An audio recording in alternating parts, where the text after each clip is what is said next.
हरे कृष्णा, राधे राधे। हम सभी साधक हनुमान जी की आत्मकथा श्रवण कर रहे हैं। भाग 30 गतांक से आगे। वधू उर्मिला महासती है। रात्रि के प्रथम प्रहर पर रघुकुल के गुरु वशिष्ठ जी ने राजमहल में प्रवेश करते ही मुझसे कहा था, इनको किसी ने सूचना दे दी थी कि पवन पुत्र आए हैं। मैंने प्रणाम किया गुरु वशिष्ठ जी को। हाँ पवन पुत्र, इस महासती उर्मिला की वाणी मिथ्या नहीं हो सकती। सुलोचना तो विधवा होगी ही। वैसे पवन पुत्र, उर्मिला और सुलोचना दोनों ही महान पतिव्रता हैं, पर उर्मिला का पति संयमी है, जितेंद्रिय है और किसी का अहित स्वप्न में भी नहीं सोच सकता। पर सुलोचना का पति इंद्रजीत क्रूर, पापात्मा और सदैव दूसरों का अहित सोचने वाला ही है। पत्नी का पातिव्रत कब तक बचाएगा उसे? पर यहाँ तो दोनों ही तपस्वी हैं, दोनों ही तपस्या में जीवन बिताने वाले हैं। 14 वर्षों तक वो भी नहीं सोए और यहाँ उर्मिला भी नहीं सोई। लक्ष्मण ने भी निराहार रहकर वनवास को बिताया और ये उर्मिला तो बड़े बड़े पतिव्रताओं की आदर्श है।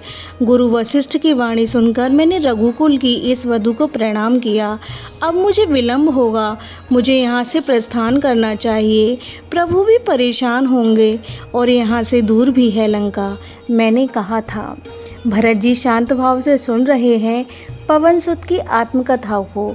तब भरत भैया, आपने मुझसे कहा, हे पवन पुत्र, मेरे वाण पर बैठ जाइए पर्वत के सहित। ये मेरा वाण एक क्षण में ही आपको लंका पहुंचा देगा। अभी भी मेरे मन में अहंकार शेष था, कुछ शेष था। मेरे भार को और इस पर्वत के भार को क्या ये वाण उठा सकेगा? क्या सोच थी मेरी उस समय? अरे प्रभु श्री राम के मुखारविंद से मैंने कितनी बार सुना था, मेरा भरत ऐसा, मेरा भरत वैसा कहते हुए उनके नेत्रों से अश्रु गिरते हुए मैंने कितनी बार देखा था। फिर भी मुझे संशय हुआ, पर मैंने प्रभु की कृपा से अपने अंदर उछल रहे अहंकार को समझ लिया। भरत भैया, उस समय आपको याद होगा, मैंने आपको चरणों में प्रणाम किया था और कहा था, आप अगर चाहें तो यहीं से बैठे बैठे रावण के सहित उसके समूचे परिवार को मार सकते हैं।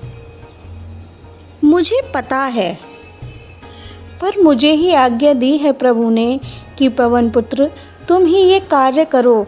कर तो वही रहे हैं, बस आप मुझे अब आज्ञा दें। इतना कहते हुए भरत भैया, मैंने आपके चरणों में प्रणाम किया था।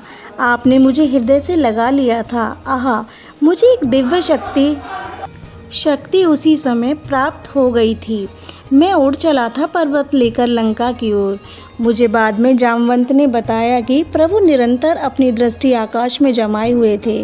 कोई तारा टूटता हुआ भी देखते थे तो कहते थे, देखो शायद मेरा हनुमान आ गया।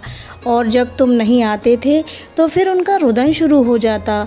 वो बारंबार यही कहते थे, हे भाई लक्ष्मण, तुम उठो, तुम्हारे बिना मैं कैसे जाऊंगा अयोध्या? वैसे अगर मैं जाऊं भी तो मुझे कोई कुछ कहेगा तो नहीं, पर मुझे ही आज्ञा दी है प्रभु ने कि पवन पुत्र, तुम ही ये कार्य करो। कर तो वही रहे हैं, बस आप मुझे अब आज्ञा दें। इतना कहते हुए भरत भैया, मैंने आपके चरणों में प्रणाम किया था। आपने मुझे हृदय से लगा लिया था। आहा, मुझे एक दिव्य शक्ति उसी समय प्राप्त हो गई थी। मैं उड़ चला था पर्वत लेकर लंका की ओर। मुझे बाद में जामवंत ने बताया कि प्रभु निरंतर अपनी दृष्टि आकाश में जमाए हुए थे। कोई तारा टूटता हुआ भी देखते थे तो कहते थे, देखो शायद मेरा हनुमान आ गया।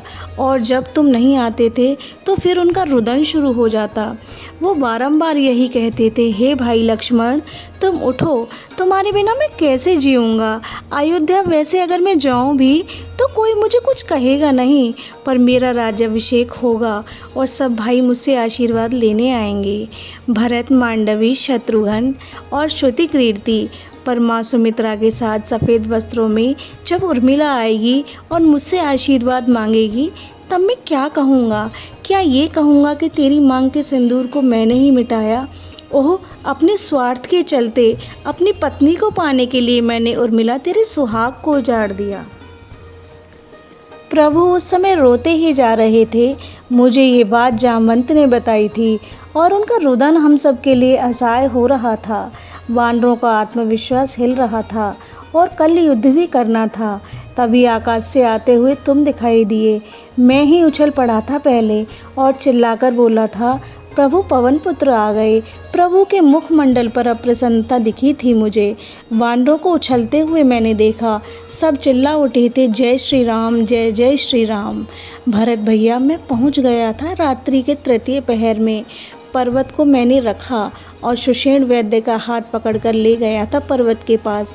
हे वैद्यराज, अब आप ही देख लीजिए इनमें से आपकी बूटी कौन सी है। हंस पड़े थे सुषेण, आप तो पूरा ही पर्वत उठा लाए। क्या करता तो मैं समझ नहीं पा रहा था कि इनमें से संजीवनी बूटी कौन सी है, इसलिए सीधे चढ़े थे वो पर्वत पर और बूटी लेकर आपको मसल कर उसका रस लक्ष्मण जी के मुख में जैसे ही डाल दिया, आंखें खोल दी थी लक्ष्मण जी ने। आहा, उस समय इधर देखा ना उधर प्रभु ने सीधे मेरी ओर बढ़े थे और मुझे पकड़कर अपने हृदय से लगा लिया था और अश्रुपात करते हुए बोले थे, रघुकुल आपका आज से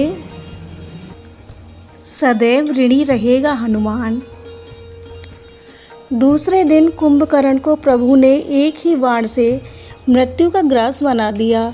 तब आया था इंद्रजीत।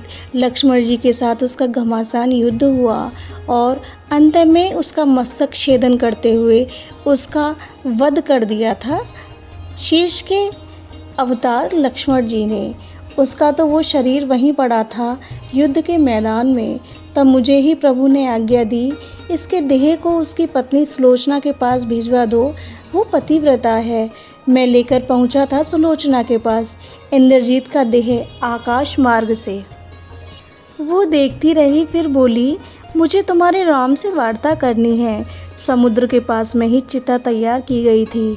मंदोदरी अपने पुत्र का देह देखकर विलाप करते हुए मूर्छित ही हो गई थी। रावण ने समझाया था, आसुरी ज्ञान दिया था। ये आसुरी ज्ञान क्या होता है? एक रघुकुल के कुमार ने प्रश्न किया। मैंने उत्तर दिया था, जो ज्ञान दूसरों के लिए हो, स्वयं के लिए नहीं, उसे कहते हैं आसुरी ज्ञान। समुद्र के किनारे चिता तैयार थी।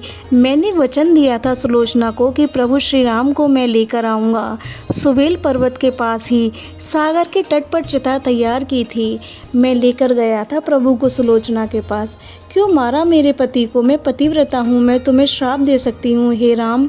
क्रोध से भरी हुई सुलोचना। तब बड़े शांत भाव से प्रभु श्री राम ने कहा, कोई किसी को नहीं मार सकता सुलोचना, उसके पाप कर्म ही उसे लेकर डूबते हैं। तुम्हें क्या लगता है कितनी पतिव्रताओं के पातिव्रत धर्म को तेरे इस पति ने नष्ट किया? क्या उनके आंसू तुम्हें नहीं दिखाई दे रहे? तो मुझे क्या श्राप दोगी? देखो। इतना कहते हुए प्रभु श्री राम ने अपना विराट रूप दिखाया और कहा, इस विराट रूप में तुम्हारा श्राप लग पाएगा।